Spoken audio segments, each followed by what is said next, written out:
राधा रमण हरि बोल, जय जय राधा रमण हरि बोल,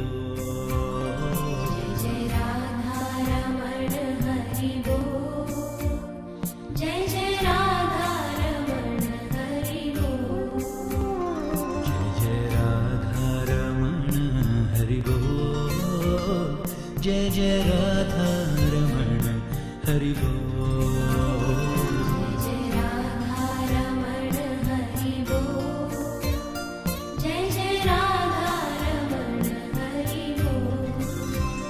जय जय राधा रमण हरि बोल, जय जय राधा रमण हरि बोल।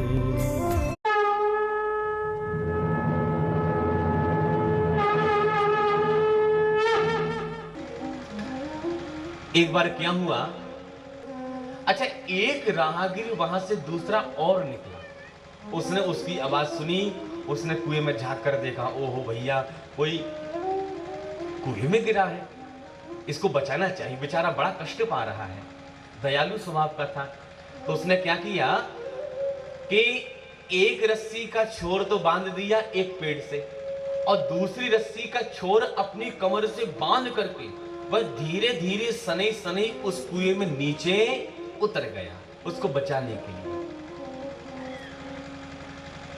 अब कुएं में गिरा है व्यक्ति, गांव में हल्ला होने लगा, कुएं में गिर गया, कोई कुएं में गिर गया, पूरा गांव कुएं पे आकर खड़ा हो गया, सब लोग झांक झांक कर देखने लगे।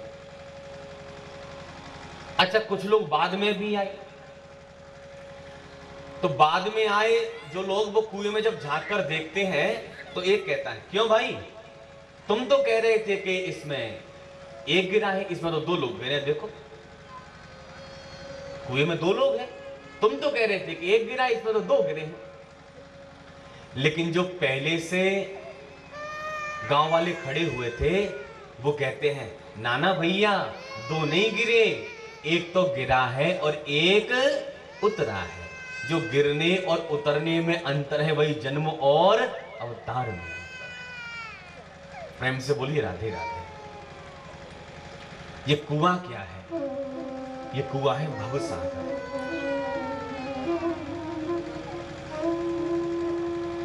इस संसार को भवसागर क्यों कहते हैं? जब जीवात्मा कर्म भोगने के लिए जब जाता है ऊपर, और जब पुनः उसका जन्म होने लगता है तो ब्रह्मा जी देखते हैं इसने क्या किया है, इसने कौन कौन से कर्म किए हैं। तुम सूकरो भव, तुम मानवो भव। तो इस भवसागर में पटक देते हैं।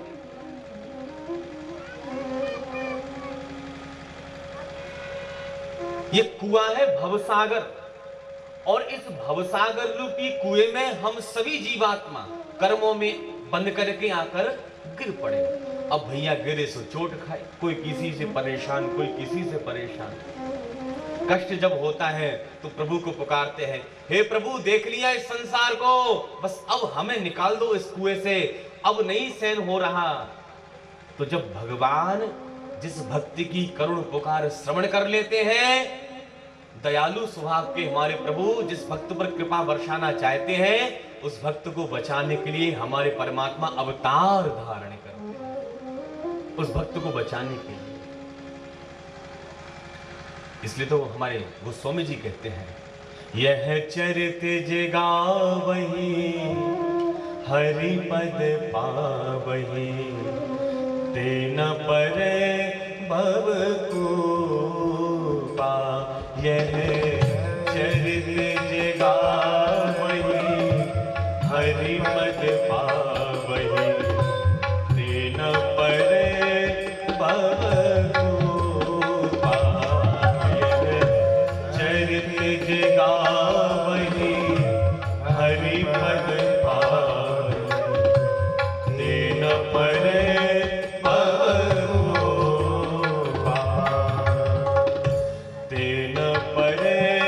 कष्ट मिटे तनिका।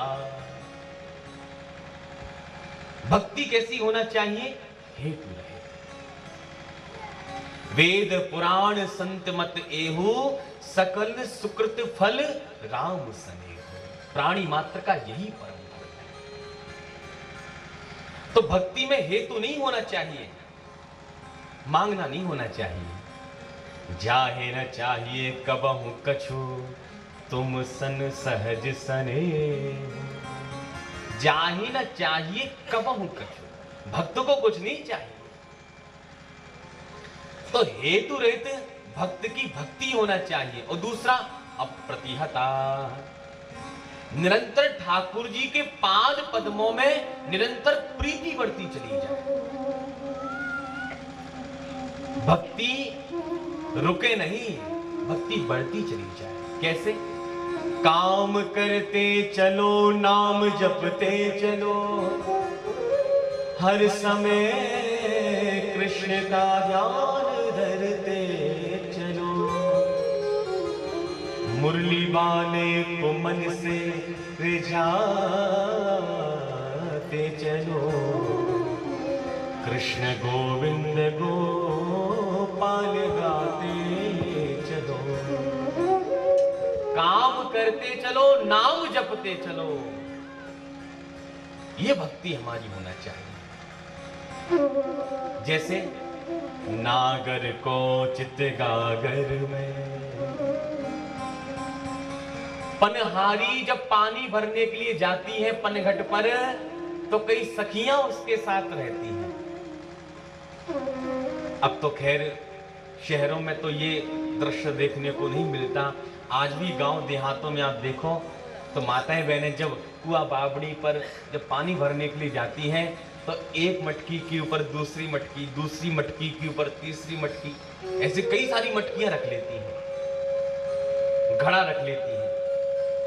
और जब पनहारी पनघट पर पानी लेकर अपनी सखियों के साथ जब घर की ओर प्रस्थान करने लग जाती है, तो वो जो सखियां हैं वो सबसे हास्य परिहास भी करती हैं, गीत भी गाती हैं, हास्य परिहास भी हो रहा है। लेकिन वो सखियां चाहे कितना भी हास्य परिहास कर लें, चाहे कितना भी मनोरंजन कर लें, लेकिन नागर को चित गागर में, उनका जो चित्त है वो तो अपने मटके में रखा हुआ है। वो चाहे कितना भी बातें कर लें। ऐसे ही कर से कर्म करहु विधि नाना, लेकिन मन राखो। मन कहाँ रखें? बोले कि जहां कृपा निधाना। काम करते चलो, नाम जपते चलो। कोई भी कर्म हम अपने हाथ से करें, कुछ भी करें, लेकिन हमारा हृदय ठाकुर जी के पाद पद्मों में रखा हो, ये भाव हमारी भक्ति में होना चाहिए। अभ्यास धीरे धीरे बनेगा भक्ति का। ठाकुर जी में प्रेम एकदम होने वाला नहीं है। मीरा की भक्ति एकदम नहीं हुई, आराम आराम से, सने सने। जब मुरली वाले को जब छुपकर मीरा देखती थी तो विचार करती थी, ओहो कितना सुंदर है मुरली वाला, छोटी सी बच्ची मीरा। लेकिन जब उस मुरली वाले को देखते देखते देखते देखते जब प्रगाढ़ प्रीति हो गई, तब जाकर मुख से निकला, मेरे तो गिरधर गोपाल दूसरा न कोई। तात मातृ भातृ बंधु आपड़ा न कोई, छाड़ दई कुल की कहानी कहाँ करी है कोई। संतन ढिंग बैठ बैठ लोक लाज कोई, अरे मेरे तो गिरधर गोपाल दूसरा न कोई। ये प्रीति एकदम नहीं बनती भैया, प्रीति सने सने बढ़ती है ठाकुर जी के चरणों में। हम ये सोचे कि संसार से समय मिलेगा फिर ठाकुर जी का भजन करेंगे, तो सुन लीजिए, समय मिलने वाला नहीं है, समय तो निकालना पड़ेगा। ठाकुर जी की प्रीति में, ठाकुर जी की भक्ति करने के लिए समय तो आपको संसार से निकालना पड़ेगा। हमारी भक्ति कैसी हो? दीप शिखावत, तैल शिखावत, गंगा प्रवाहवत हमारी भक्ति होना चाहिए। निरंतर ठाकुर जी के पाद पद्मों में हमारी भक्ति निरंतर अग्रसित रहे, कभी उस भक्ति का वेग रुके नहीं।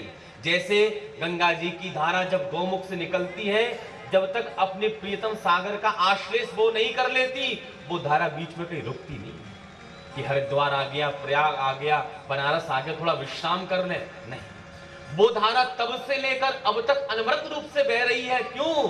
क्योंकि सागर का आश्लेष करना है, प्रियतम को प्राप्त करना है। और जब तक प्रियतम का आश्लेष धारा नहीं कर लेती, वो रुकती नहीं। जब गौमुख से गंगा मैया की धारा निकलती है तो बड़ी बड़ी शिलाएं, बड़ी बड़ी चट्टानें गंगा मैया के सामने आ जाती हैं। तो पहले तो गंगा मैया उनको बहाने की कोशिश करती हैं, और जब वो धारा से वह शिला खंड, बड़ी बड़ी पहाड़ जब बहते नहीं है, तो गंगा मैया अपनी धारा को मोड़ लेती है। टकराना उद्देश्य नहीं है, उद्देश्य तो सागर को प्राप्त करना है। उद्देश्य तो क्या है? उद्देश्य अपने प्रीतम को प्राप्त करना है। ऐसे ही हमारी भक्ति रहे, गंगा प्रवाहवत, तैल शिखावत, दीप शिखावत, ये हमारी भक्ति का वेग रहना चाहिए। प्रेम से बोलिए राधे राधे। तो भागवत से हमें परम धर्म की प्राप्ति होती है। निष्कपट धर्म का विवेचन भागवत में किया गया है। अच्छा, भागवत सुनने का अधिकारी कौन है? निर्मत्सराणाम सता, निर्गता मत्सरः निर्मत्सरः। जिसके हृदय से मत्सर निकल जाए वही भागवत सुनने का अधिकारी होता है। मत्सर किसे कहते हैं? देखो, मच्छर से तो आप सभी लोग परिचित होंगे। मच्छर बाहर से काटता है, लेकिन मत्र अंदर से काटता है। मत्तः सरति इति मत्सरः। मच्छर से तो बच लोगे कछुआ छाप जला करके, ऑल आउट जला करके मच्छर से तो बच जाओगे, लेकिन मत्सर से बचने वाले नहीं हो। मत्सर का मतलब मत्तः सरति इति मत्सरः। किसी की मान प्रतिष्ठा को देखकर यदि आपके हृदय में चुभन हो रही है कि मैं भले ही बर्बाद हो जाऊं लेकिन इसको ठिकाने लगाकर छोड़ूंगा, तो समझ लो आपके हृदय में मत्सर आ गया। श्रीधर स्वामी पाद भागवत के प्रसिद्ध टीकाकार कहते हैं, परोत्कर्ष असहन मत्सरः तद्रहितानां निर्मत्सराणां। किसी की मान प्रतिष्ठा को देखकर यदि आपके हृदय में चुभन हो रही है तो आप भागवत सुनने के अधिकारी कभी हो ही नहीं सकते। भागवत सुनने का तो बंधु वो अधिकारी होता है जिसके हृदय से मत्सर निकल जाए। पदार्थ जितना बहुमूल्य होता है उसके लिए पात्र भी उतना बहुमूल्य चाहिए। शेरनी का दुग्ध है तो शेरनी का दुग्ध कोई छोटे मोटे पात्र में टिकेगा क्या? अरे शेरनी के दुग्ध के लिए हमें सोने का पात्र चाहिए। प्रेम से बोलिए राधे राधे। तो भागवत सुनने का अधिकारी कौन है? बोले कि जिसके हृदय से मत्सर निकल जाए। अच्छा, भागवत सुनने से लाभ क्या होगा? वेद्यम वास्तवमत्र वस्तु शिवदम तापत्रयोन्मूलनम। वेद्यम वास्तवमस्तु वस्तु शिवदम। वास्तवो जीवः, वास्तवी माया, वास्तवम जगत। जीव जगत माया ये सब वास्तु नाम से जाने जाते हैं, इनका बोध हो जाएगा और शिवदम हमारा कल्याण हो जाएगा। और तापत्रयोन्मूलनम, दैहिक दैविक भौतिक जो त्रिताप हमें सता रहे हैं, इन त्रितापों से हमारी मुक्ति हो जाएगी। किसी ने कहा, महाराज कथा कब तक सुने? भागवत सुनने से परमात्मा की प्राप्ति हमको कब होगी? श्रीमद् भागवते महामुनि कृते किंबा परई ईश्वर। भागवत सुनने से प्रभु हमें कब प्राप्त होते हैं? तो बताते हैं शीघ्र ही। कब प्राप्त होंगे? बोले कि जिस समय भागवत सुनने की उत्कंठा का उदय आपके हृदय में हुआ, कि उत्कंठा का उदय होने मात्र से तत्क्षणात् ईश्वर हृदय अवरुद्धते, उसी समय ईश्वर हमारे हृदय में आकर कैद हो जाएंगे। अवरुद्धते है, विराजमान नहीं कहा, अवरुद्ध हो जाएंगे। विराजमान में और अवरुद्ध में तो अंतर है। विराजमान का मतलब हम सभी लोग विराजमान हैं, जब मन हुआ तब उठकर चले गए, और जब मन हुआ फिर आकर बैठ गए। लेकिन अवरुद्ध का मतलब कथा का समय है 1 से 5 और नियम लागू हो जाए कि 1 बजे तक जितने श्रोता कथा मंडप में आ सके बस वही कथा सुन पाएंगे। 1 बजे के बाद में ताला लग जाएगा, कोई अंदर नहीं आ पाएगा। और हमें पता नहीं है नियम का। कथा में आकर बैठे और ज्यों ही घड़ी पर निगाह गई तो 3 बजने लगे। हे भगवान 3 बज गए, हमें फलाने सेठ जी के पास जाना था, फलाना हिसाब करना था। अब उठकर चले तो पता चला गेट में ताला लगा हुआ था। क्यों भाई ताला कैसे लगा है? अरे साहब वो तो नियम है, 1 बजे से 5 बजे तक ताला लगा रहता है। अब 5 बजेंगे तभी ताला खुलेगा। तो विचार कीजिए, आप उस समय विराजमान नहीं रहोगे, आप अवरुद्ध हो गए, कैद हो गए।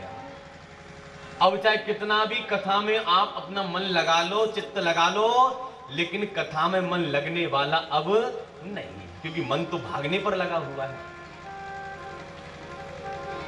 तो भागवत सुनने की उत्कंठा करने मात्र से ठाकुर जी हमारे हृदय में आकर अवरुद्ध हो जाएंगे, कैद हो जाएंगे। ये भागवत का चमत्कार है। भागवत अभी श्रवण नहीं की, श्रवण करने की उत्कंठा मात्र से ईश्वर हृदय में आ जाते हैं। ये भागवत का चमत्कार है। तीसरे श्लोक में भागवत किसे कहते हैं इसका वर्णन किया गया है। निगम कल्प तरोर गलितम फलम नितराम गमयति बोधयति स निगमो वेदः। वेद रूपी कल्प वृक्ष का पका पकाया फल श्रीमद् भागवत। कल्प वृक्ष, कल्प वृक्ष किसे कहते हैं? कल्पितम संकल्पितम राति ददाति इति कल्पतरुः। संकल्पित वस्तु का जो हमें प्रदान करा दे उसको कल्पतरु कहते हैं। ऐसे ही वेद रूपी कल्प वृक्ष का पका पकाया फल श्रीमद् भागवत। गलितम फलम, वेदव्यास जी कहते हैं मेरा ये भागवत रूपी फल बहुत मीठा है, बहुत पका हुआ है, बहुत रसी रस भरा पड़ा है। एक कहते हैं अरे भैया सब लोग अपने फल की महिमा गाते हैं, मलाई वाले केले। अब मलाई वाले केले कहने से क्या केले मलाई के हो गए क्या? अरे अपना बेचने का तरीका है अपना अपना। तो वेदव्यास जी भी अपने फल की खूब महिमा गा रहे हैं। गलितम फलम, पका हुआ फल है। किसी ने कहा वेदव्यास जी एक बात बताओ, आपका फल बहुत रसदार है, ये तो आपने सिद्ध कर दिया, लेकिन व्यवहार में भी देखा जाता है फल जब बहुत पक जाता है तो अपने आप डाली से नीचे टूटकर गिर जाता है। अब रसदार फल उच्च डाली से टूटा तो नीचे गिरता है तो क्या वो फूटता नहीं है? आपका ये भागवत रूपी फल जिसमें अनंत अनंत रस भरा पड़ा है, कौन सा रस भरा पड़ा है?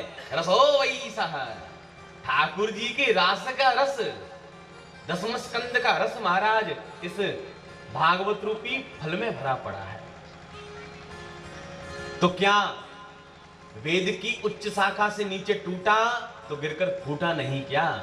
तो वेदव्यास जी कहते हैं मेरा फल टूटा तो सही, लेकिन धड़ामदी से नहीं गिरा। इससे ये शाखा प्रति शाखा, डाली प्रति डाली, सने सने नीचे आया है, इसलिए टूटा फूटा नहीं है। ये मेरा फल बिल्कुल ज्यों का त्यों रखा हुआ है। सबसे पहले नारायण रूपी डाली से टूटा तो ब्रह्मा रूपी डाली पे आके अटका, ब्रह्मा रूपी डाली से टूटा तो नारद रूपी डाली पे आके अटका, नारद रूपी डाली से टूटा तो व्यास रूपी डाली पे आके अटका, और व्यास रूपी डाली से टूटा तो शुभदेव रूपी डाली पर आकर अटका, और शुभदेव जी ने राजा परिषद को माध्यम बना करके इस भागवत रूपी रस का पान सभी संतों को करा दिया है। शिष्य प्रशिष्य शाखा पल्लव परंपराया सने सने अखंड वेवावतरणम न तो उच्च निपादे न स्फुटितम। इसलिए टूटा फूटा फल नहीं है, ये रसदार फल है। सनई सनई शाखा प्रति शाखा, डाली प्रति डाली, सनई सनई नीचे आया है, इसलिए साबुत फल है। अच्छा, क्या गारंटी की बात है कि ये फल आपका मीठा है? तो वेदव्यास जी कहते हैं तोता एक ऐसा पक्षी है कि तोता जिस फल में चोंच मार दे, आंख मूंझ करके समझ लो ये फल मीठा ही है। क्योंकि गीध, चील आदि कौए पक्षी फलदार वृक्ष पर बैठे भी रहे, उनकी जो दृष्टि होती है वो मांसपिंड के ऊपर होती है। फल के रस का स्वाद वो क्या जाने, लेकिन तोता एक ऐसा पक्षी होता है, तोता जिस फल में चोंच मार दे, आंख मूंझ करके समझ लो ये फल मीठा ही होगा। तो इस भागवत रूपी फल में भी एक तोते ने चोंच मार दी है। कौन से तोते ने? शुकमुखात अमृत द्रव संयुतम। श्री सुखदेव महामुनि ने इस फल का पान किया है, इसलिए भैया आंख मूंझ करके समझ लो ये फल अत्यंत मीठा है, सुस्वादु फल है, रस ही रस भरा पड़ा है। इस फल को ना तो भैया खाया जाता है न चबाया जाता है, तो इस फल को फिर इस फल का क्या किया जाता है? बोले कि प्रेम से कान के दोना संभालो और चकाचक इस रस को पीते चले जाओ। किसी ने कहा कब तक पिए? पिबत भागवतम रसमालय। कब तक इस भागवत रस को पिए? बोले कि आलयम पिबत। जब तक पीते पीते स्वयं भागवत ना हो जाओ तब तक प्रेम से इस रस का निरंतर पान करते रहो। आलयम पिबत।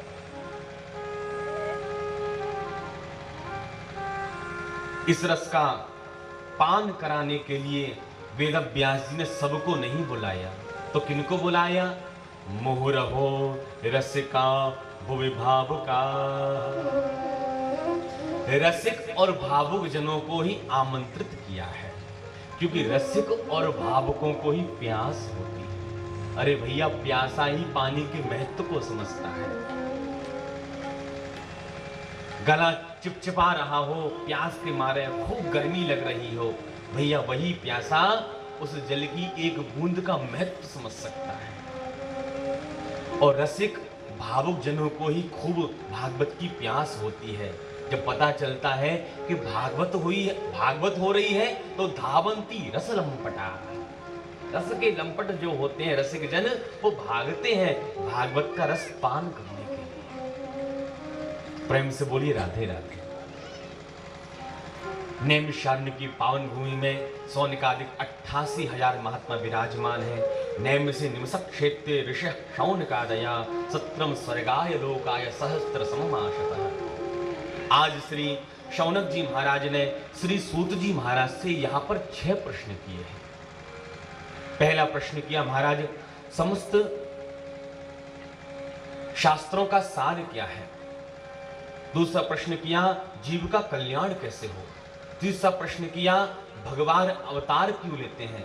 चौथा प्रश्न किया, भगवान ने अवतार लिए, फिर कितने अवतार लिए? पांचवा प्रश्न किया है कि जीव मात्र का परम लक्ष्य क्या है? और अंतिम 6वां प्रश्न किया, जब भगवान अपनी लीला स्मरण करके अपने गोलोक धाम को चले जाते हैं तो ये धर्म फिर किसकी शरण में जाता है? धर्मः कम शरणं गतः किम श्रेयः शास्त्र सारः कः स्वावतार प्रयोजनम किम कर्मः कैवताराश्च धर्मः कम शरणं गतः। ये 6 प्रश्न यहाँ पर किए हैं। और सूत जी महाराज कहते हैं, ऋषियों बड़े सुंदर आपने प्रश्न किए हैं। इन प्रश्नों का उत्तर देने से पूर्व मैं अपने सद्गुरुदेव श्री शुकाचार्य जी महाराज का मंगलाचरण करूंगा। तब श्री सूत जी महाराज ने यह मंगलाचरण श्री सुखदेव जी का किया है। यम प्रव्रजन्त मनुपेतमपेत कृत्यं द्वैपायनो विरह कातर आजुभाव पुत्रेति तन्मयतया तरवो विनेदु तम सर्वभूत हृदयं मुनिमानतोऽस्मि यस्वानुभावमखिलश्रुतिसारमेकम् अध्यात्मदीपमदितितीर्षतान्तपूर्णम् संसारिणां करुणयाः पुराण गुह्यं तं व्याससूनमुपयामि गुरुं मुनीनाम् यम प्रव्रजन्तमनुपेतमपेत कृत्यम। जो जन्म लेती प्रव्रजंत हो गए श्री सुखदेव जी महाराज। द्वैपायनो विरह का तर आज भाव। द्वैपायन वेदव्यास जी महाराज, वो पुत्र क्वायासीत। अरे बेटा सुखदेव कहां जा रहे हो, कहां जा रहे हो? पुत्रेति तन्मयतया तरबोभिने। सुखदेव जी का जो वैराग्य है वो परिस्थिति गम्य वैराग्य नहीं है, अपितु श्री सुखदेव जी का जो वैराग्य है वो सहज वैराग्य। हमारा आपका वैराग्य तो परिस्थिति गम्य वैराग्य होता है। घर में भाई खटपट कि चल बाबा के मठपट। बच्चे ने दो बातें क्या कह दी, सिर के बाल नोचने लग गए। इस नालायक का आज के बाद मुंह नहीं देखूंगा। पूरा जीवन का धन इसके हाथ में सौंप दिया, अब आंखें दिखाने लग गई। चला जाऊंगा महाराज जी के पास हरिद्वार, इस नालायक का मुंह नहीं देखूंगा। और जो ही भैया इलाहाबाद के स्टेशन पर पहुंचे कि पप्पू की याद आई गई। हे भगवान, छोटा सा नाती पप्पू रो रो के पूरा घर ही भर देगा। मेरे बिना तो वो एक मिनट के भी नहीं रहता। भैया घर में 10 बर्तन खटपट होते ही रहते हैं, चलो अपने घर चलते हैं। मरकट वैराग्य, मरघट वैराग्य, कई प्रकार के वैराग्य होते हैं। लेकिन सुखदेव जी का जो वैराग्य है, ना तो मरकट वैराग्य है ना मरघट वैराग्य है। सुखदेव जी का वैराग्य तो सहज वैराग्य है, सहजता में महाराज। ऐसे श्री सुखदेव जी ने श्रुति और शास्त्रों का मंथन करके, चिंतन करके, आत्मसाध करके अध्यात्म दीप मतिताम तमोंधम, एक आध्यात्मिक दीपक को जलाया। जो प्राणी अज्ञान के अंधकार में भटक रहे हैं वो इस दीपक के प्रकाश में अपने मार्ग को प्रशस्त कर सके। ऐसे सर्वभूत हृदय सम्राट श्री सुखदेव जी के पाद पद्मों में हम सभी रसिक भक्त बारंबार प्रणाम करते हैं। बोल सुखदेव भगवान की जय। श्री शौनक जी महाराज ने पुनः यहाँ एक प्रश्न किया कि जो कथा भागवत की आप हमें सुना रहे हो, ये कथा कब किसने कहां पर लिखी है, कृपा करके ये बात बताएं। तब कहते हैं द्वापरे समनुप्राप्ति तृतीय युग पर्यये, द्वापर के अंत में श्री वेदव्यास जी महाराज का जन्म हुआ है। और श्री वेदव्यास जी महाराज ने जब कलयुग की ओर दृष्टिपात किया तो विचार करने लगे, कलयुगी जीव का तो बुद्धि भी मंद है और भाग्य भी मंद है, ऐसे प्राणी का उद्धार कैसे हो। पहले एक वेद था, एक वेद के 4 खंड कर दिए, ऋग यजु साम और अथर्ववेद। मन को शांति नहीं मिली। पंचम वेद महाभारत की रचना कर डाली, तब भी मन को शांति नहीं मिली। 17 पुराण लिख डाले, तब भी मन को शांति नहीं मिली। विचार कर ही रहे थे कि मेरा मन अशांत क्यों है। इतने में क्या देखते हैं कि आकाश मार्ग से श्री हमारे देवर्षि नारद जी महाराज कीर्तन करते चले आ रहे हैं। नारायण नारायण श्रीमन नारायण नारायण नारायण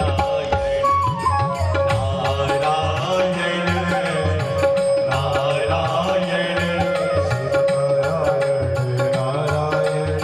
नारायण जय जय नारायण नारायण श्रीमन नारायण नारायण नारायण नारायण। ऐसे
किया, तब हमारे श्री नारद जी महाराज कहते हैं, पाराशर्य महाभाग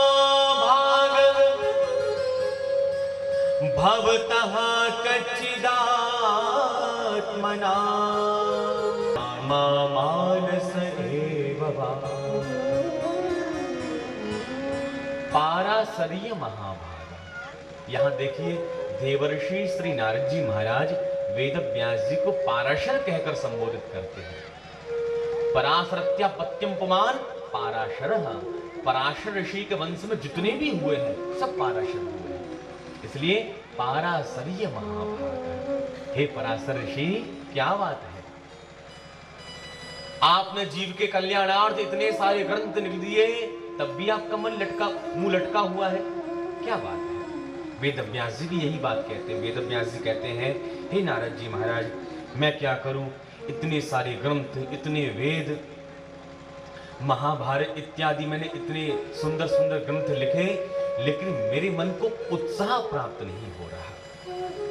अभी मुझे ऐसा लगता है शायद अभी कुछ शेष रह गया है। अब ये क्या शेष रह गया है मुझे ये पता नहीं है, कुछ कमी रह गई है। तब कहते हैं श्री नारद उवाच, लिखते हैं भागवत में श्री नारद उवाच, और पहले मात्र नारद उवाच। अब नारद जी के आगे श्री क्यों लगाया, मानो अब नारद जी नहीं बोल रहे, नारद जी के हृदय में बैठकर हमारे प्रभु वेद व्यास जी को क्या मार्गदर्शन देना चाहते हैं, तो प्रभु ही मान लो नारद जी की वाणी पर बैठ करके वेद व्यास जी को आदेश दे रहे हैं। श्री नारद उवाच। वेद व्यास जी कहते हैं, हे श्री नारद जी कहते वेद व्यास जी, वेद रहित कोई भाषा से वेदज्ञ महापुरुष, शास्त्रों का बहुत पढ़ा लिखा जानकार, यदि वह व्यक्ति कोई राजा के गुणानुवाद गाए तो संत पसंद नहीं होने। अरे कोई ग्राम्य भाषा में टूटी फूटी वाणी से कोई भक्त भगवान की कीर्तन गाते हैं, कथा रस का पान करते हैं, तो ऐसे संत उनसे प्रसन्न हो जाते हैं। संत प्रसन्न होते हैं तो भगवंत प्रसन्न हो जाते हैं।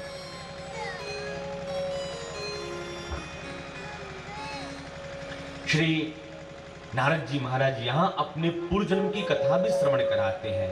वेद व्यास जी, मैं पूर्व में दासी पुत्र था और संतों का संग मैंने किया, संतों की मैंने सेवा की, तो वह दासी पुत्र नारद ब्रह्मा का बेटा बनकर उपस्थित हो गया है।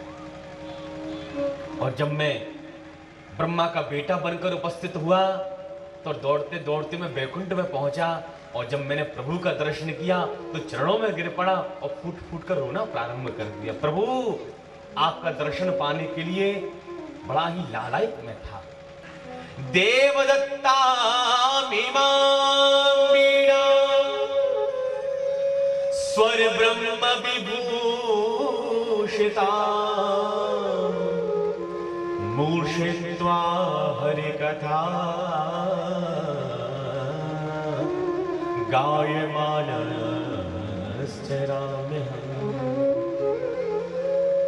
जहां पर भी जाता हूं मुझे नारद की जय जयकार होती है। प्रादेश मात्रम भवतः प्रदर्शितम।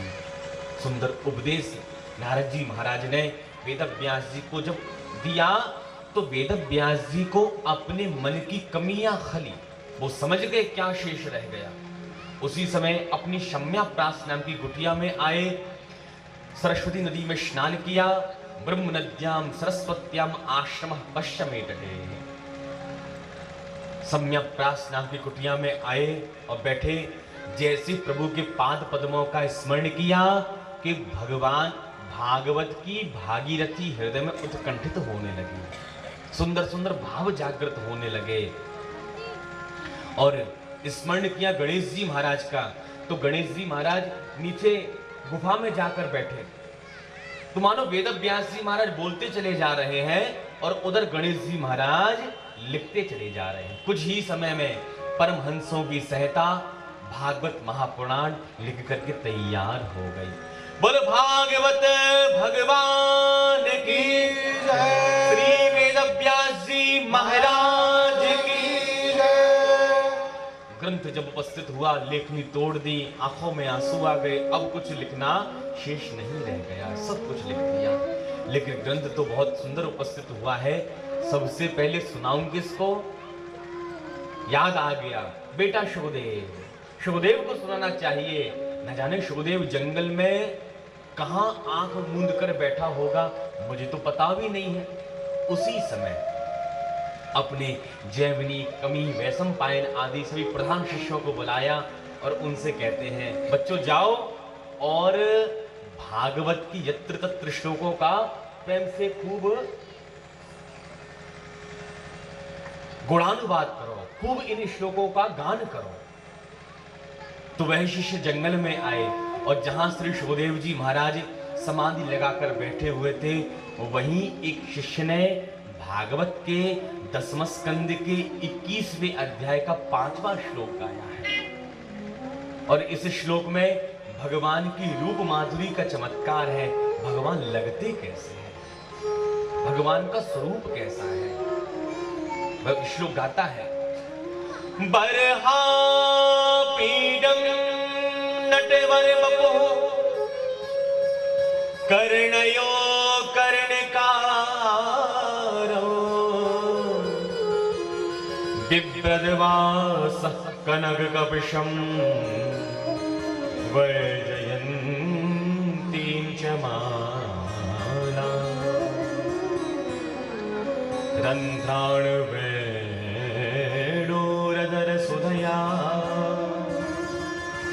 पूरयन् गोपवृन्दै वृन्दारण्यं स्वपदरमणं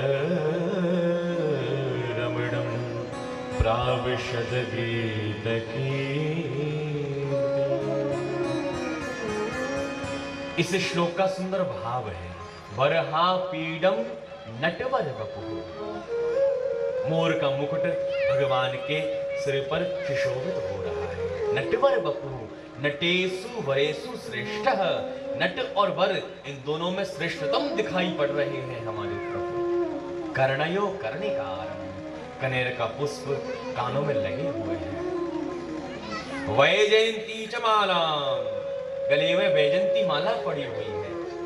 रंध्राण वेणु, वंशी बजाते, गैया चराते, प्राविशद गीत कीर्ति, ब्रजवासी सभी भगवान की लीला को गायन करते हुए वृंदारण्य में हमारे प्रभु पूरे परिकर के साथ सायंकालीन बेला में प्रवेश कर रहे हैं। सन्मुख है धेनु, भगवान की शोभा कैसी हो रही है? सन्मुख है धेनु, संपूर्ण अंग में लगी है ब्रज की रेणु और मुख पर है वेणु। सुंदर भगवान की शोभा हो रही है। प्राविशद गीत कीर्ति। ऐसे जब मोर मुकुट वंशी वाले का स्मरण किया, शुभदेव जी के तो नेत्र खुल गए। ओहो, काला काला मुरली वाला है तो बड़ा सुंदर, इसके पास चलना चाहिए। चलने लगे, खड़े हुए तो मन में पुनः विचार आया, अरे भैया, कोई स्वरूप का चाहे कितना भी अच्छा हो, यदि स्वभाव का बेकार हुआ तो शरणागति उसकी ग्रहण करनी चाहिए जो शरण्य हो, जो हमें अपना सके। श्री राम जी महाराज समुद्र की शरण में गए। समुद्रम शरणम गतः। 2-3 दिन तक बैठे रहे। पता चला राम जी महाराज समुद्र की शरण में गए और जहां राम जी ने क्रोध बरसाया, उल्टा समुद्री भगवान की शरण में आ गए। इसका मतलब शरणागति विफल हो गई। शरणागति ब्रह्मास्त्र के समान होता है, एक बार चलता है। ब्रह्मास्त्र को भी एक बार चलाया जाता है और ब्रह्मास्त्र सोच समझकर चलाया जाता है। हनुमान जी को मेघनाथ ने ब्रह्मास्त्र चलाया था, अतुलित बलधामम। कोई भी अस्त्र शस्त्र हनुमान जी का कुछ भी नहीं कर सकता। लेकिन हनुमान जी विचार करने लगे, जो न ब्रह्म सरे मान हो तो महिमा मिटई अपार। हनुमान जी ने उस ब्रह्मास्त्र का आदर रखा। तो शरणागति भी एक बार होती है और एक में ही होती है। ऐसा नहीं कि त्वमेव शरणम त्वमेव शरणम त्वमेव शरणम। किसी की भागवत अच्छी लगी, किसी का गायन अच्छा लगा, किसी के प्रवचन अच्छे लगे, उसी की शरण में पहुंच गए। महाराज हम तो आपको गुरु बनाना चाहते हैं। भैया शरणागति तो एक में होती है, और कुछ तो ऐसे भी होते हैं 5-10 हजारों को एक साथ बिठाया और माइक पे मंत्र फूंक दिया, जिसको जौन सा अच्छा लग रहा हो प्रेम से छांट भी ले अपनी आराम से।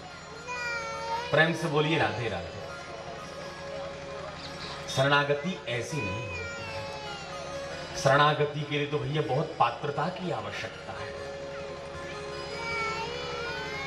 सुखदेव जी विचार करने लगे, उस वंशी वाले ने मुझे अपनाया नहीं तो मेरा हृदय टूट जाएगा। इसका स्वभाव कैसा है? स्वरूप तो बड़ा अच्छा है, स्वभाव का बेकार हुआ तो। एक दूसरे शिष्य ने भागवत की 3 स्कंद के 3 अध्याय का 23वां श्लोक गाया, और इस श्लोक में भगवान के स्वभाव का चमत्कार है। भैया भगवान का स्वभाव कैसा है? अहो बकीयं स्तनकालकूटं जिघांसया पाययदप्यसाध्वी लेभे गतिं धातृजितां ततोऽन्यं कं वा दयालुं शरणं व्रजेम। अहो आश्चर्यम इयं बकी पूतना। आश्चर्य की बात तो देखो, बकासुर की बहन बकी, जिसका नाम पूतना, भगवान को मारने की भावना से आई थी, अपने स्तनों में कालकूट विष लगा करके। लेकिन जैसी भगवान को अंक में लिटाया, भगवान को कालकूट विष पिलाना प्रारंभ किया, भगवान भी प्रेम से पीना प्रारंभ करते हैं। और देखिए भगवान का स्वभाव। पूतना तो भगवान को मारने की भावना से आई थी, लेकिन भगवान ने क्या विचार किया? ओहो, बुरी भली कैसी भी सही, काम तो मां यशोदा जैसा कर रही है। मां भी मुझे अंक में लिटाकर स्तनपान कराती है, और ये भी तो मौसी है। मौसी का मतलब मासी, मां जैसी वही तो होती है मौसी। इसने भी मां जैसा दुलार मुझे दिया है, इसलिए इस पूतना को मां यशोदा के समान गति प्रदान करना चाहिए। लेभे गतिम धातृचितां ततोऽन्यं, धात्रोचित गतिम लेभे। पूतना जैसी राक्षसी को मां यशोदा के समान धात्रोचित गति प्रदान करती। जो पूतना भगवान को मारने की भावना से आई थी, उस पूतना पर भगवान ने अनंत कृपा वर्षा दी। ध्यान दीजिए, कृपा करना भगवान का कार्य नहीं, कृपा वर्षाना भगवान का कार्य नहीं है। अरे कृपा करना तो भगवान का स्वभाव है। भगवान का कार्य नहीं है कृपा करना, भगवान का स्वभाव है। किसी का स्वभाव होता है क्रोध करने का, वो बात बात में क्रोध करता है। तूने मुझको ऐसे क्यों देखा, तूने मेरे से ऐसे बात क्यों की, वो बात बात पर क्रोध करता है। लेकिन भैया भगवान का स्वभाव तो कृपामय स्वभाव है। जिस भक्त को देख लेते हैं तो बस ये सोचते हैं कि मैं इस भक्त पर कितनी कृपा वर्षा करूं। कृपा की ना होती जो आदत तुम्हारी, तो सोनी ही रहती अदालत तुम्हारी। गरीबों की दुनिया है आबाद तुमसे, गरीबों से है बादशाहत तुम्हारी। कृपा की ना होती जो आदत तुम्हारी, तो सोनी ही रहती अदालत तुम्हारी। बिंदु जी का पद है। तो जब श्री सुखदेव जी महाराज ने जब इस श्लोक को श्रवण किया तो विचार करने लगे, ओहो, स्वरूप का भी अच्छा और स्वभाव का कितना बढ़िया है। पूतना जैसी राक्षसी को गति प्रदान कर दी, तो जो भक्त निरंतर ठाकुर जी का चिंतन कर रहे हैं, कथा सुन रहे हैं, भजन कर रहे हैं, क्या भगवान अपने भक्तों का दोष देख सकते हैं? जन अवगुण प्रभु मानना काहू, दीन बंधु अति मृदुल स्वभाव। जन अवगुण प्रभु मानना काहू, दीन बंधु अति मृदुल स्वभाव। जन अवगुण प्रभु मानना काहू, दीन बंधु अति मृदुल स्वभाव। जन अवगुण प्रभु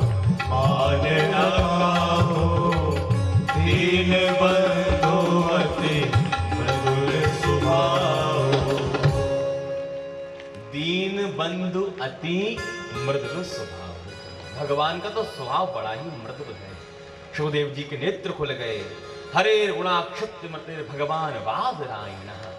उसी समय दौड़े दौड़े पहुंचे शिष्य के पास, कहते भैया बड़े ही सुंदर तुमने ये 2 श्लोक सुनाए, और सुनाओ। बड़ा आनंद आया। शिष्य कहता है हमें तो 2 आते थे तो सुना दिए। अरे हमारे गुरुजी के पास तो ऐसे 18,000 श्लोक हैं, चलो हमारे गुरुजी के पास। तब श्री सुखदेव जी महाराज खिजे चले आए श्री वेदव्यास जी महाराज के पास में। वेदव्यास जी विचार करने लगे, पहले मैं इसके पीछे भाग रहा था और आज भागवत का चमत्कार देखो कि ये दौड़ा दौड़ा मेरे पास में आ गया अपने आप।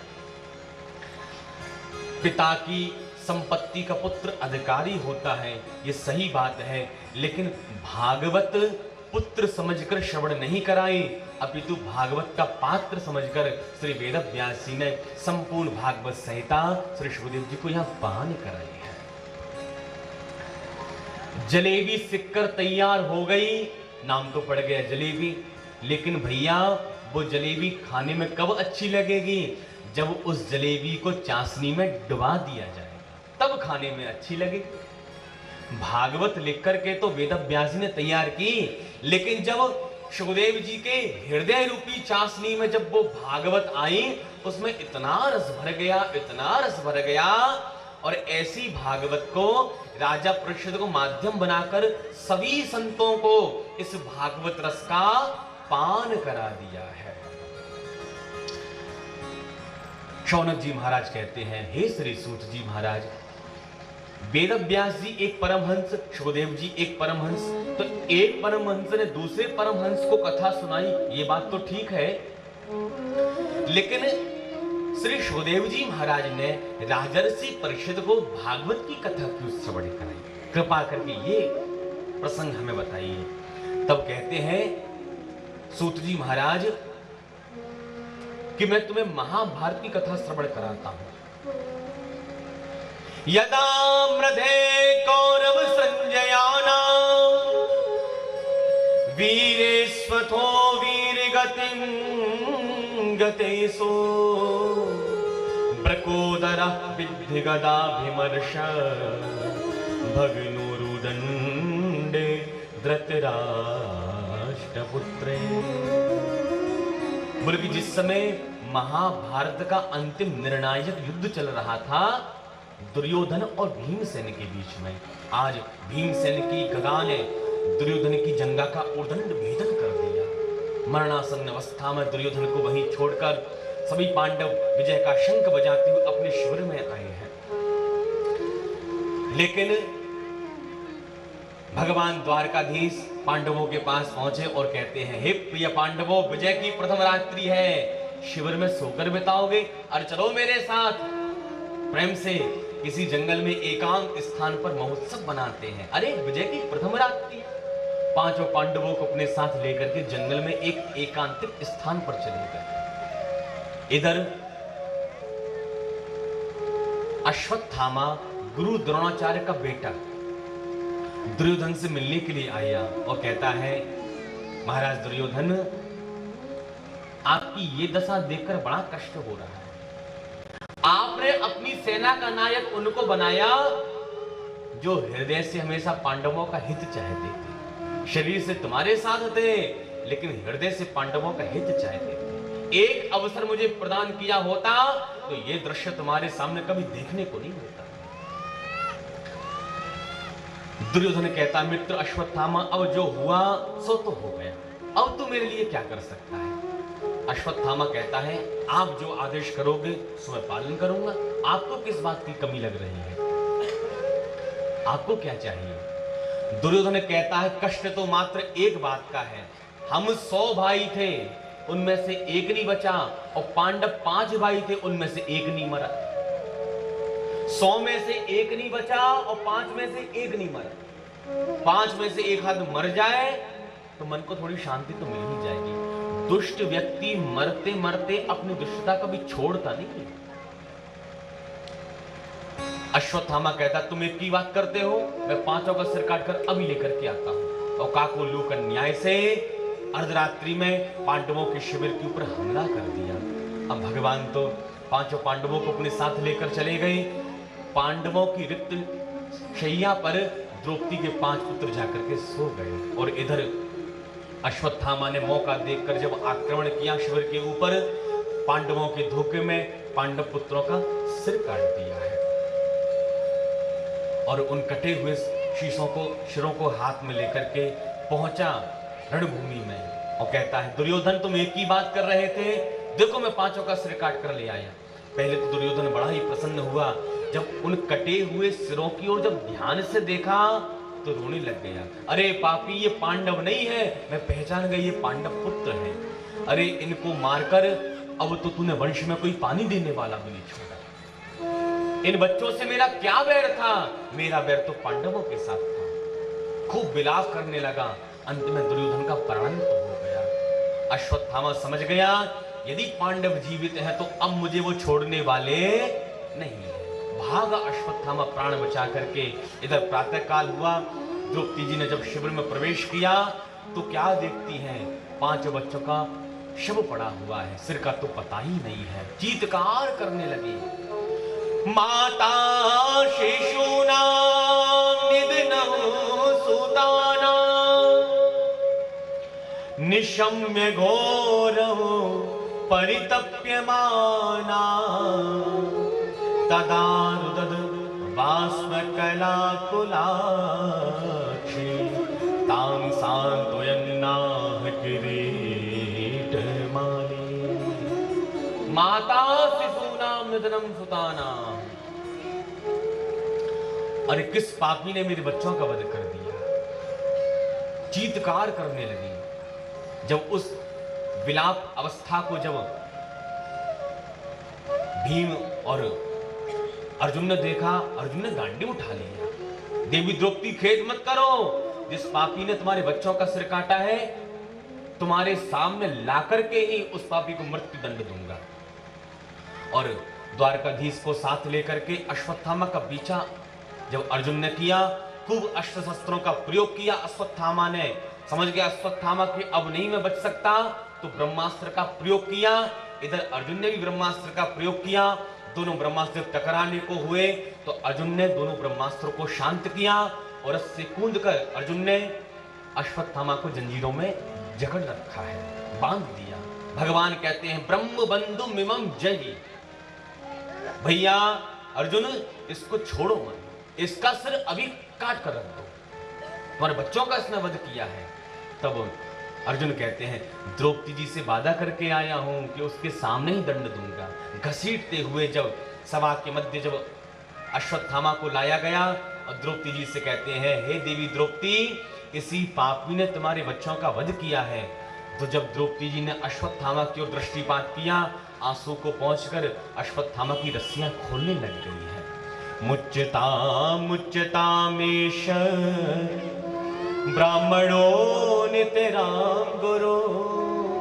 मुच्यताम, इसको छोड़ दो, मुझे इसे कोई दंड नहीं देना। अर्जुन कहते हैं देवी अभी तो इतना चीत्कार कर रही थी कि किस पापी ने बच्चों का वध कर दिया, और वही पापी तुम्हारे सामने आया तो अब छोड़ने की बात कर रही हो, इस पर दया आ रही है क्या? द्रौपदी जी कहती क्षमा कीजिए स्वामी, मुझे इस पर तो बिल्कुल दया नहीं आ रही है। अरे मुझे दया आ रही है इसकी मां कृपी पर। बच्चों का जब वध हो जाता है, बच्चों का निधन जब होता है तो मां को कितना शोक होता है, ये तो मैं भोग रही हूं। अरे मेरे तो 5 पुत्र मारे गए हैं, लेकिन पुत्र चले गए तो खैर क्या हुआ, अभी मुझे पांडवों का अविलंब है। और यदि आपने अश्वत्थामा का वध कर दिया तो इसकी मां कृपी फिर किसके सहारे रहेगी? और हे स्वामी, गुरु का पुत्र गुरु तुल्य होता है। स एष भगवान द्रोण प्रजा रूपेण वर्तते। हमारे गुरुदेव द्रोणाचार्य वीर गति को प्राप्त हुए महाभारत के युद्ध में, ये उन्हीं का बेटा है। आत्मा वही जाए के पुत्र है, पिता ही पुत्र के रूप में प्रकट होता है। इसलिए ये हमारे गुरु हैं और ब्राह्मण हैं, हमें इनको मारना नहीं चाहिए। युधिष्ठिर जी महाराज भी द्रौपदी की बात का अनुमोदन करने लगे, लेकिन भीमसेन की आंखें लाल हो गई। सब छोड़ दो, लेकिन ये दुष्ट पापी मेरी गदा से बचकर नहीं जाने वाला। अब मार दिया जाए या छोड़ दिया जाए? तो अर्जुन पहुंचे द्वारकाधीश के पास। वो कहते हैं, हे टेढ़ी टांग वाले द्वारकाधीश, अब कोने में खड़े खड़े क्यों मुस्कुरा रहे हो? बताओ, इसको मार दिया जाए या छोड़ दिया जाए? तो भगवान कहने लगे, भैया अर्जुन, हमने तो पहले ही कहा था, ब्रह्म बंधु मिमम जही, इसी समय इसका वध कर दो। तुमने छोड़ दिया उसको। उसी समय गला काट देते तो फिर ना रहता बांस ना बजती बांसुरी।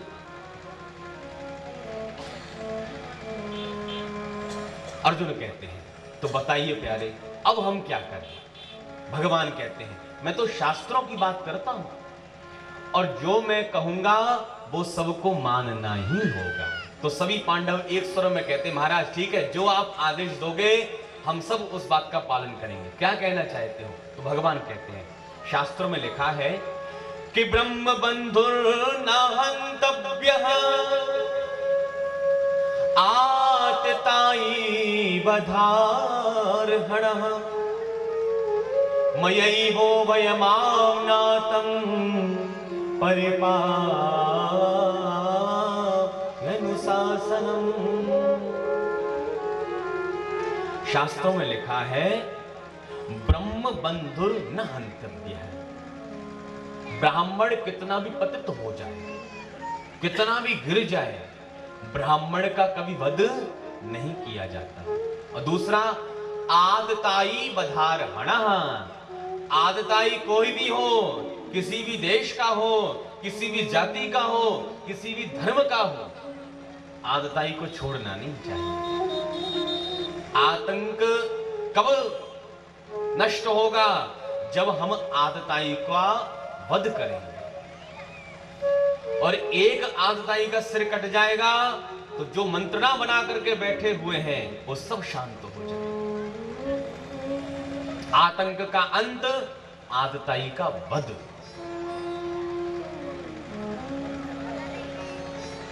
अब अर्जुन विचार करने लगे, अश्वत्थामा ब्राह्मण भी है और आदताई भी है। छोटे छोटे बच्चों को उसने सोते हुए मार डाला। अर्जुन कहते हैं, प्यारे बात अभी समझ में नहीं आई, क्या कहना चाहते हो? तो भगवान कहते हैं, दूसरे दृष्टांत से समझो। देखो भैया अर्जुन, युधिष्ठिर जी महाराज यहाँ के राजा हैं और तुम्हारे बड़े भैया भी हैं। राजा जो आदेश सुनाते हैं उस बात का हमें पालन करना चाहिए। जैसे युधिष्ठिर जी ने कहा है कि अश्वत्थामा को छोड़ दिया जाए, तो तुम्हारा भी परम कर्तव्य बनना चाहिए कि अश्वत्थामा को छोड़ दिया जाए। लेकिन भैया अर्जुन, तुम भी क्षत्रिय हो, तुम्हारी प्रतिज्ञा भी नहीं टूटनी चाहिए। इस बात का भी तुम्हें ध्यान रखना है। अर्जुन कहते, महाराज आप टेढ़ी टांग वाले हो ना, आप सीधा बोलना तो जानते ही नहीं। भगवान तीन जगह से टेढ़े, चरण टेढ़े, कमर टेढ़ी और गर्दन टेढ़ी, चितवन भी टेढ़ी और बोलते भी हमेशा टेढ़ा ही है। ब्राह्मण को मारना नहीं चाहिए, आदताई को छोड़ना नहीं चाहिए। किसी का चीर बढ़ाते हैं, किसी का चीर घटाते हैं। ये भगवान की लीला है। अरे भैया, अर्जुन तो भगवान के शिष्य हैं। शिष्यस्ते हम साधिमम ताम प्रपन्नः। भगवान ने गीता का उपदेश दिया है और मानो आज महाभारत के विराम में उस गीता के ज्ञान की परीक्षा ले रहे हैं। इसको कुछ याद भी है कि सब कुछ भूल गया है, लेकिन गीता का सूत्र अर्जुन को याद आ गया। संभावितस्य चाकीर्ति मरणा दतिरिच्यते। सम्माननीय पुरुष का समाज में अपमान कर दिया जाए तो मृत्यु तो भैया एक बार होती है, और यदि अपमान हो जाए समाज के मध्य तो माननीय व्यक्ति, सम्माननीय व्यक्ति उस अपमान को जितनी बार सोचेगा उतनी ही मृत्यु मरेगा। उसी समय दौड़े दौड़े अर्जुन अश्वत्थामा के पास आए, सिर से चमचमाती मणि को खींच लिया, शिखासूत्र से वंचित करके धक्के मारकर सभा से बाहर निकाल दिया। इतना घोर अपमान किया कि अश्वत्थामा ने भी संकल्प ले लिया, इन पांडवों के वंश में कोई पानी देने वाला भी नहीं छोड़ेगा। समय व्यतीत हुआ। एक दिन भगवान अपनी द्वारकापुरी जाने की तैयारी करने लगे। जो ही रथ में बैठने को आरूढ़ होते हैं, इतने में क्या आश्चर्य देखते हैं, एक अबला नारी चीत्कार करते हुए भगवान के पांच पद्मों की ओर बढ़ रही है। पाहि पाहि महायोग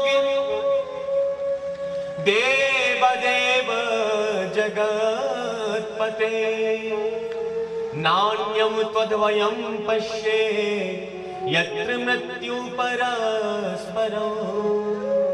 पाहि माम केशव पाहि माम, हे प्यारे रक्षा कीजिए। भीड़ को चीरती हुई जब वह अबला नारी भगवान के सन्निकट आई, भगवान ने देखा, ओहो ये तो पांडवों की कुलवधु उत्तरा देवी है, अभिमन्यु की पत्नी है। देवी उत्तरा क्या परेशानी है? तब उत्तरा देवी कहती है, हे द्वारकाधीश, ये तेज प्रकाश मेरी ओर आ रहा है, मुझे ऐसा लग रहा है कि ये मेरे गर्भवत शिशु को नष्ट कर देना चाहता है। और हे द्वारकाधीश, यदि आज यह बालक नष्ट हो गया तो पांडव वंश ही नष्ट हो जाएगा। इसलिए आप मेरी रक्षा करें या ना करें, आप इस बालक की तो निश्चित ही रक्षा करें। इसको कहते अनन्य शरणागति। क्या पांडवों में कोई शक्तिशाली नहीं था क्या? अरे गांडीव, धनवा, अर्जुन, गदाधर, भीम, धर्मराज, युधिष्ठिर जी महाराज। लेकिन उत्तरा देवी क्या कहती है? नान्यम त्वद्वयं पश्ये। हे प्यारे, मुझे ऐसा कोई दिखाई नहीं पड़ रहा कि जो मेरी रक्षा कर सके। आप मेरी रक्षा कर सकते हो। उत्तरा देवी ने द्रौपदी जैसी गलती नहीं की। अनन्य शरणागति, प्यारी रक्षा कीजिए। भगवान ने अंगूठे के बराबर नन्हा सा वेश धारण किया है और उत्तरा महारानी के गर्भ में भगवान प्रवेश करते हैं। बोल भक्ति वत्सल भगवान की जय। धन्य है भारतवर्ष की माताएं जिन्होंने राम कृष्ण के रूप में ठाकुर जी को अपने उदर में धारण किया। लेकिन भैया, ऐसी जननी आज तक कोई पैदा नहीं हुई जिसने भक्त और भगवान को एक साथ अपने उदर में धारण किया। ये सौभाग्य तो हमारी उत्तरा महारानी को ही प्राप्त हुआ है। ये सौभाग्य किसी को प्राप्त नहीं हुआ। उत्तरा महारानी के गर्भ में भक्त और भगवान दोनों ही विराजमान हैं। धन्य है उत्तरा महारानी। उस तेज प्रकाश से बेचारे परीक्षित जी जले जा रहे हैं। भगवान ने अपनी गदा उठाई, इतनी जोर से घुमाना प्रारंभ किया कि उस तेज प्रकाश से परीक्षित जी की रक्षा यहाँ पर करते हैं। पुनः गर्भ से बाहर आकर भगवान कहते, देवी उत्तरा, अब तो कोई परेशानी नहीं है ना? धन्यवाद के दो शब्द भी नहीं निकले। निरंतर नैनों से अश्रुपात होने लगे। और जब भगवान पुनः रथ में आरूढ़ होने लगे तो कुंती बुआ निकल करके आई और भगवान के सामने हाथ जोड़ करके खड़ी हो गई। भगवान कहते हैं, अरे बुआ जी, भतीजा बुआ को प्रणाम करता है, बुआ कभी भतीजे को प्रणाम नहीं करती। तो कुंती बुआ कहती है, हे प्यारे, जब जब मैं आपकी भगवत्ता जानने की कोशिश करती हूं, आप बुआ जी कहकर माया का पर्दा मेरी आंखों पर डाल देते हो। मेरे हृदय में कुछ उद्गार उपस्थित हो रहे हैं प्यारे, आपको श्रवण कर लीजिए। कुंती बुआ ने पूरे 26 श्लोकों में ठाकुर जी की पावन स्तुति यहाँ पर की है। कुंती बुआ कहती है, नमस्ये पुरुषं त्वाद्यं ईश्वरं प्रकृते परं अलक्ष्यं सर्वभूतात्मा अंतर्बहिर् अवस्थितं माया जवनिका छन्नम अज्ञाधोक्षजमाव्ययम् न लक्ष्यसे मूढ़दृशा नटो नाट्यधरो यथा तथा परमहंसानां मुनीनाम् अमलात्मनां भक्ति योग विधानार्थं कथं पश्येमहि स्त्रियः कृष्णाय वासुदेवाय देवकी नंदनाय च नंद गोपकुमाराय गोविंदाय नमो नमः। 26 श्लोकों में बुआ कुंती ने बड़ी पावन स्तुति गाई है। कुंती जी कहती, नमस्ये पुरुषं पाद्यम। किसको प्रणाम कर रही हैं? बोले कि पुरुषो शरीरेषु अंतर्यामी तया शेतेति पुरुषः, जो पुरुष प्रत्येक जीवात्मा के शरीर में विद्यमान है, ऐसे परमात्मा को प्रणाम करती है। अलक्षम, हे प्यारे, आप संसार के कण कण में व्याप्त हो, लेकिन अलक्षम दिखाई नहीं पड़ रहे। क्यों दिखाई नहीं पड़ रहे? क्योंकि माया जवनिका छिन्नम, माया की पर्दा, जवनिका कहते पर्दे को संस्कृत में। माया का पर्दा हमारी आंखों पर पड़ा हुआ है, और जब तक प्रियतम इस माया के पर्दे को नहीं उठाएंगे, तब तक प्रियतम का दर्शन होने वाला नहीं है। सूरदास जी महाराज एक पद में वर्णन करते हैं कि घूंघट के पट खोल तो है पिय मिले। वो प्रियतम का दर्शन कब होगा? जब प्रियतम इस माया रूपी घूंघट को उठाएंगे तब होगा। प्रेम से बोलिए राधे राधे। हे प्यारे, बड़े बड़े परमहंस महात्मा, बड़े बड़े अमलात्मा विमलात्मा महात्मा संत सन्यासी आपकी लीला को नहीं समझ पाते, तो मैं एक अबला विधवा नारी आपकी लीला को कैसे समझ सकती हूँ? बस मुझे तो इतना पता है कि कृष्णाय वासुदेवाय देवकी नंदनाय च नंद गोप कुमाराय गोविंदाय नमो नमः। आप मेरे भैया वसुदेव के सबसे छोटे बेटा हो और मैं आपकी बुआ हूं, बस मुझे तो इतना पता है। और प्यारे, आपने हम पांडवों की पग पग पर रक्षा की है। हम तो मृत्यु के मुख में विराजमान थे, लेकिन हे द्वारकाधीश, आपने हमारी रक्षा की है। देखो, कुंती बुआ हर स्थिति में भगवान की कृपा को देख रही है। तो भगवान कहते हैं, मैंने कौन सी कृपा बरसाई आपके ऊपर? तो एक एक घटना का स्मरण करती है। विशान महाग्ने पुरुषाद दर्शनात् असत सभाया वनवास कृक्षतः मृधे मृधे नेक महारथास्त्रतो द्रोण स्थितश्चाश्म हरे विरक्षिता। विशान महाग्नि है, मेरे बेटे भीमसेन को जहर के लड्डू खिला दिए, मरा हुआ सोचकर पानी में फेंक दिया। आपकी कृपा से जब भीमसेन हमारे पास पुनः लौटा, तो उस भीमसेन के शरीर में 10,000 हाथियों का बल होकर के भीमसेन लौटा। ये कृपा कैसे हुई? विशान महाग्नि पुरुषाद दर्शनात्। कौरवों ने हमको लाक्ष भवन में जलाने की कोशिश की, लेकिन प्यारे आपने बचाया हमको। असत सभाया, कौरवों की कुत्सित सभा में द्रौपदी का चीरहरण हो रहा था। हे प्यारे, यदि आप उस दिन रक्षा नहीं करते तो क्या हम मुंह दिखाने के लायक रह जाते? वनवास कक्षतः, हड़म्बासुर आदि बड़े बड़े राक्षसों से आपने हमारी वन में रक्षा की है। मृदे मृदे नेह महारथास्त्रतो हो। अरे, सबसे बड़ा डर तो हमें तब लगा जब महाभारत का रणांगण सामने आया। जिन महाविभूतियों ने मेरे बच्चों को हाथ पकड़कर चलना सिखाया, वही आज उनके काल बनकर खड़े हुए हैं। और हे प्यारे, यदि आप ना होते तो क्या मेरे बच्चे बच पाते? ये सब आपकी ही तो कृपा है, और ये कृपा तो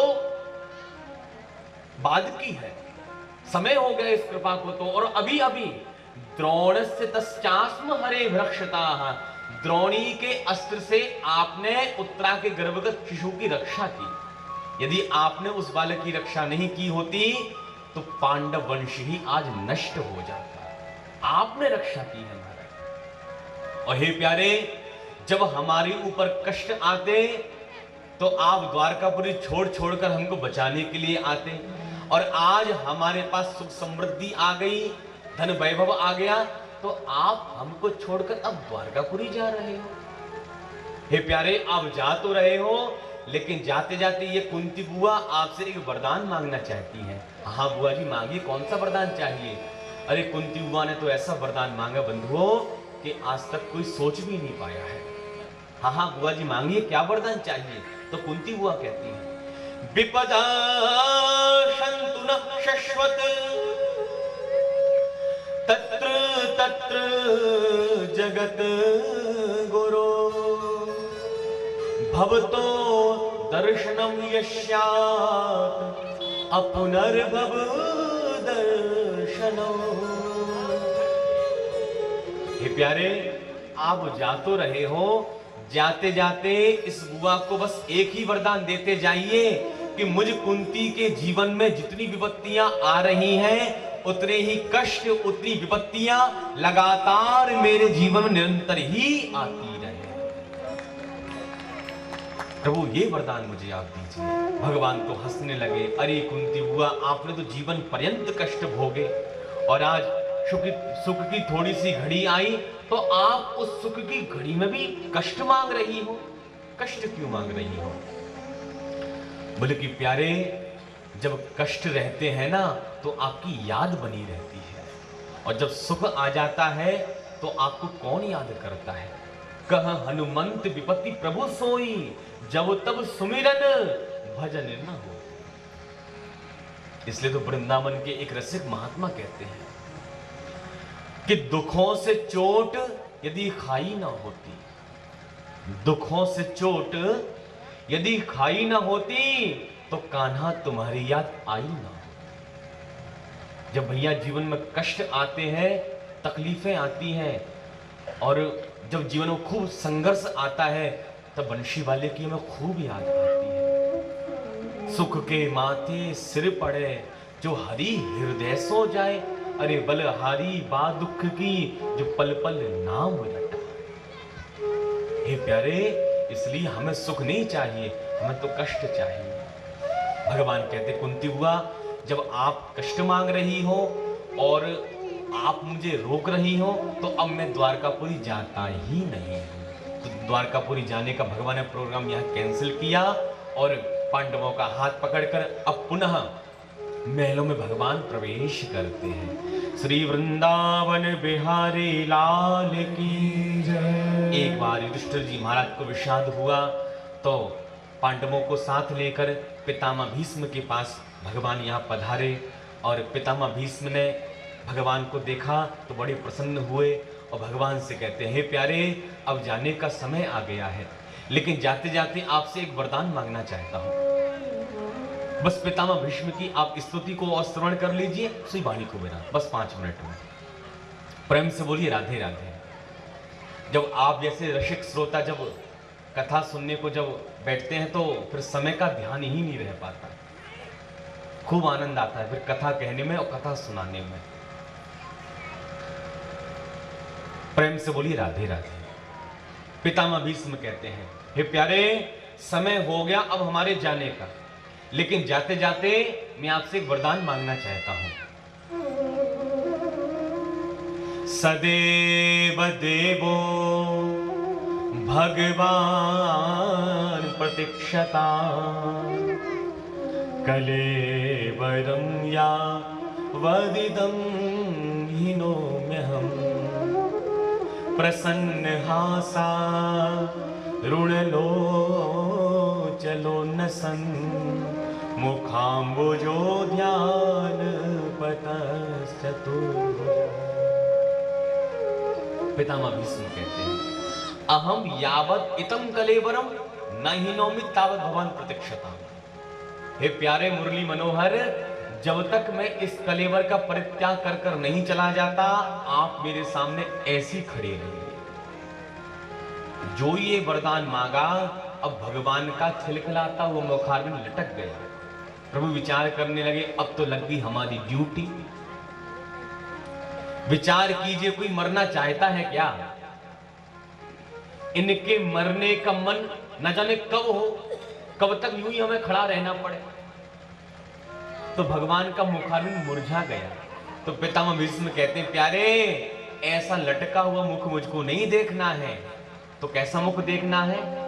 प्रसन्न हासा ऋणलो चलो न सन, मुखाम्बुजो ध्यान पतश्चतुर्भुज। मुझे तो आपका खिलखिलाता हुआ मुखारविंद, हंसता हुआ मुखारविंद देखना है। भगवान मंद मंद मुस्कुराने लगे पितामह भीष्म की ओर देख करके। विचार कीजिए, पितामह भीष्म जिसकी ओर पितामह भीष्म की ओर भगवान देख करके मंद मंद मुस्कुरा रहे हो, भैया भक्त के हृदय का क्या ठिकाना रहा होगा। लखी जिन लाल की मुस्कान, लखी जिन लाल की मुस्कान, तिनहि बिसरी वेद विधि सम, तिनहि बिसरी वेद विधि सम, लखी जिन लाल की मुस्कान, लखी जिन लाल की मुस्कान, लखी जिन लाल की मुस्कान, नेम व्रत आचार्य पूजा पाठ गीता ज्ञान, लखी जिन लाल की मुस्कान, तिनहि बिसरी वेद विधि सब योग संयम ज्ञान, नेम व्रत आचार पूजा पाठ गीता ज्ञान, लखी जिन लाल की मुस्कान। ये भगवान के हास्य में चमत्कार है। और पितामह भीष्म से युधिष्ठिर जी महाराज ने कई प्रकार के प्रश्न यहां पर किए हैं। दान धर्मान, राज धर्मान, मोक्ष धर्मान विभागसः। पितामह भीष्म ने समास व्यास योगतः, किसी को व्यास विधि से, किसी को समास विधि से उत्तर यहां पर दिया है। महाभारत में अर्जुन को विषाद हुआ तो गीता प्रकट हुई।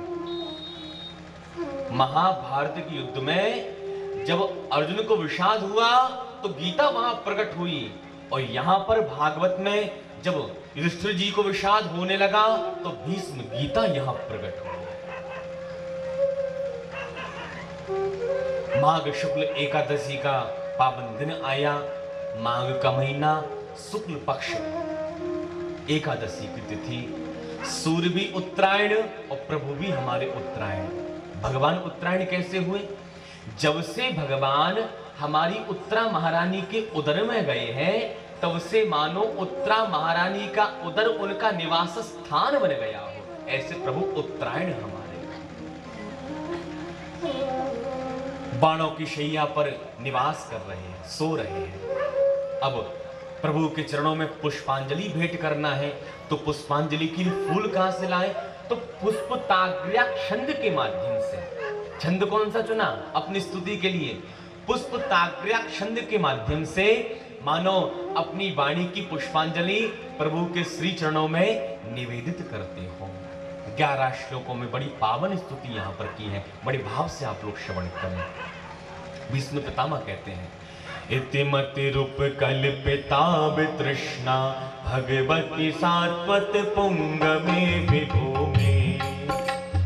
इतिमति रूप कल्पिता तृष्णा भगवती सात्वत पुंग में विभूमि। स्वसुख मुपगते क्वचिद विहरतुम प्रकृतिर्मुपेयुष्यद् भव प्रवाह। त्रिभुवन कमलम तमाल वर्णम रविकर गौर वराम्बरम दधाने। वपुरल ककुलाव्रताननाथम विजय सखेरतिरस्तु में नवद्या। युधि दुर्गर जो विभो ब्रवीस्वकजुतुल तश्रम वारिलंकृतासि। मम नित तसरे विवेक्यमान त्वचिविल सत्कवचेस्तु कृष्ण आत्मा। सपति सखि बचो निशम्य मध्ये निज परयोर्वलयोरथं निवेश्य। स्थितिवति पर सैनिकायु रक्षणा रतिवति पार्थ सखे रत ममास्तु। व्यवहित प्रतना मुखं निरीक्ष स्वजन वधाद् विमुखस्य दोषमुद्ध्या। कुमति मरद आत्मविद्यया यश्चरण रतिः परमस्य तस्य मेस्तु। स्वनिगममपहाय मत्प्रतिज्ञामृतिमद् कर्तु ममाप्लतो रथस्थः। रथ रथ चरणोभयाचलत् गुर हरिवहन्तुमिमं गतोत्तरे।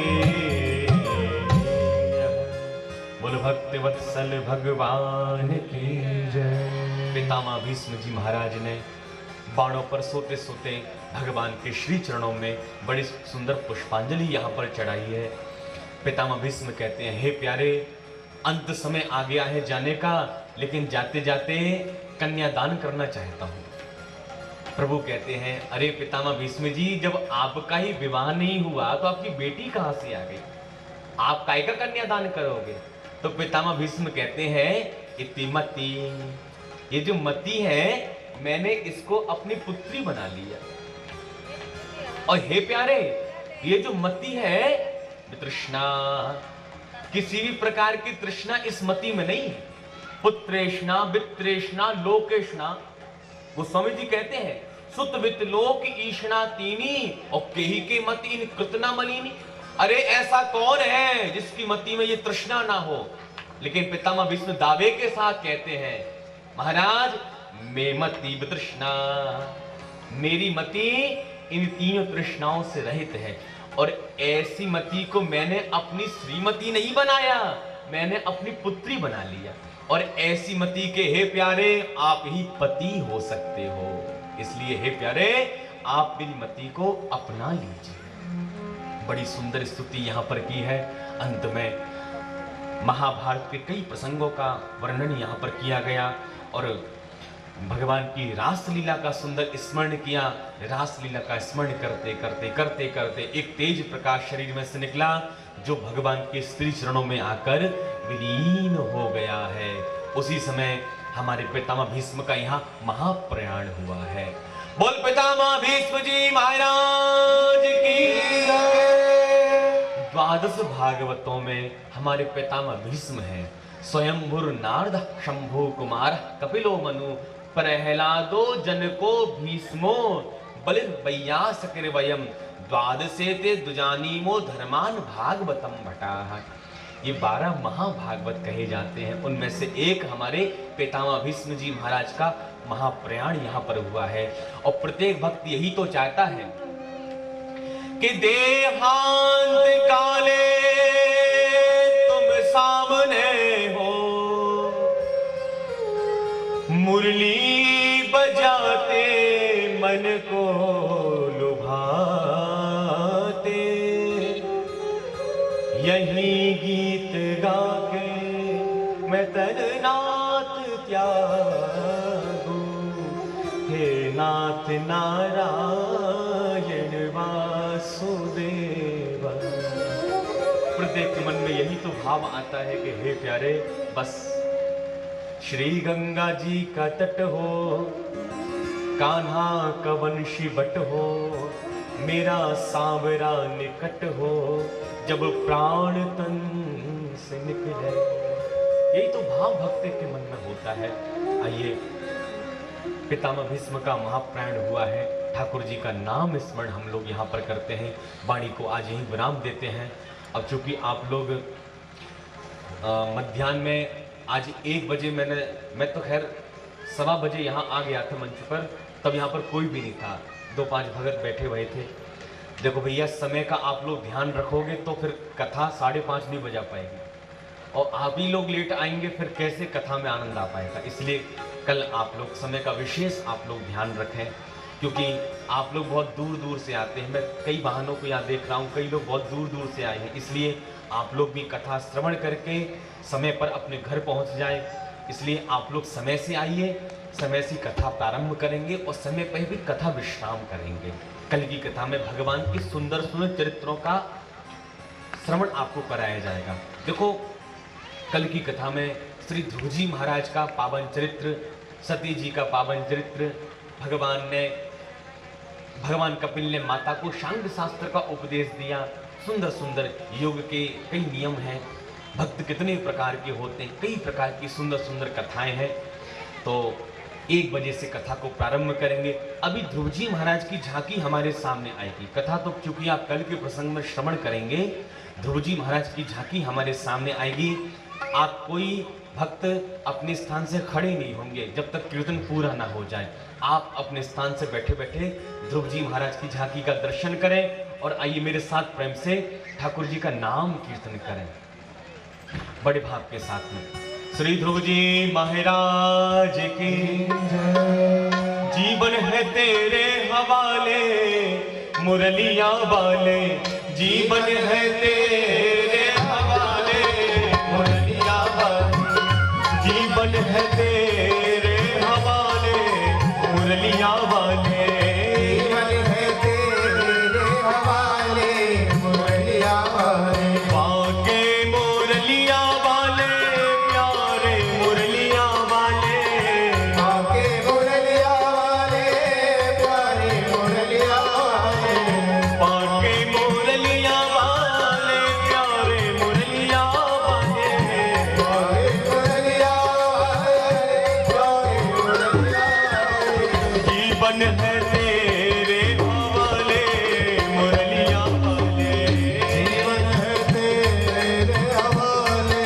मुरलिया वाले, जीवन है तेरे हवाले मुरलिया वाले, जीवन है तेरे हवाले मुरलिया वाले।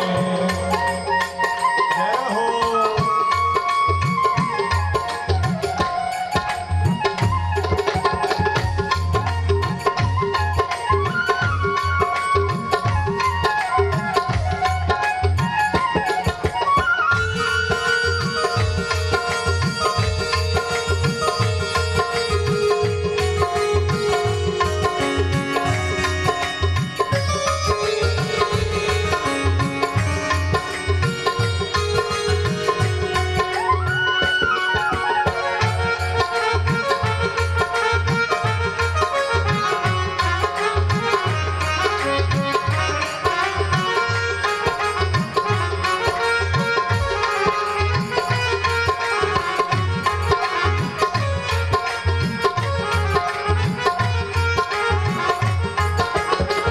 हम हैं वंशी तेरे अधर की, हम हैं से तेरे अधर की, हम हैं वंशी तेरे अधर की, हम हैं से तेरे अधर की, चाहे तो जैसे जाले मुरलिया वाले, चाहे तो जैसे बजा ले, मुरलिया वाले, चाहे तो जैसे बजा ले मुरलिया वाले, चाहे तुझे से बजा ले मुरलिया वाले, जीवन है तेरे हवाले मुरलिया वाले, जीवन है तेरे हवाले मुरलिया वाले।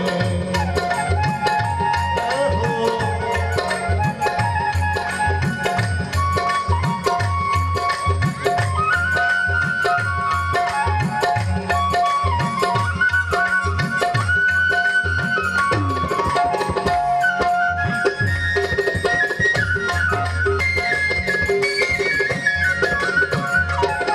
हम कठपुतली तेरे हाथ की,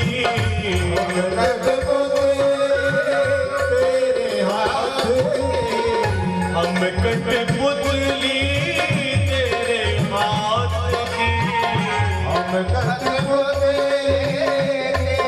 हाथ चाहे तो जैसे चाले मुरलिया वाले, चाहे तो जैसे चाले, मुरलिया वाले, चाहे तो जैसे चाले मुरलिया वाले, ऐसे चाले मुरलिया वाले, जीवन है तेरे हवाले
बिहारी जी कृपा कब करते हैं? बिहारी जी कृपा कब करेंगे? जब बरसाने वाली अपना रस बरसाएंगे। और जब तक बरसाने वाली ने रस नहीं बरसाया तो हमारे बिहारी जी भी कुछ नहीं करने वाले। इसलिए बिहारी जी को मनाना है तो हमारी श्री राधा रानी को हमें सबसे पहले मनाना पड़ेगा। तो हमारी राधा रानी कैसे मानेंगी? ओ मुझे चढ़ गया राधा रंग रंग, मुझे चढ़ गया राधा रंग, मुझे चढ़ गया राधा रंग रंग, मुझे चढ़ गया राधा रंग रंग, मुझे चढ़ गया राधा रंग। श्री राधा नाम का रंग रंग, श्री राधा नाम का रंग, श्री श्यामा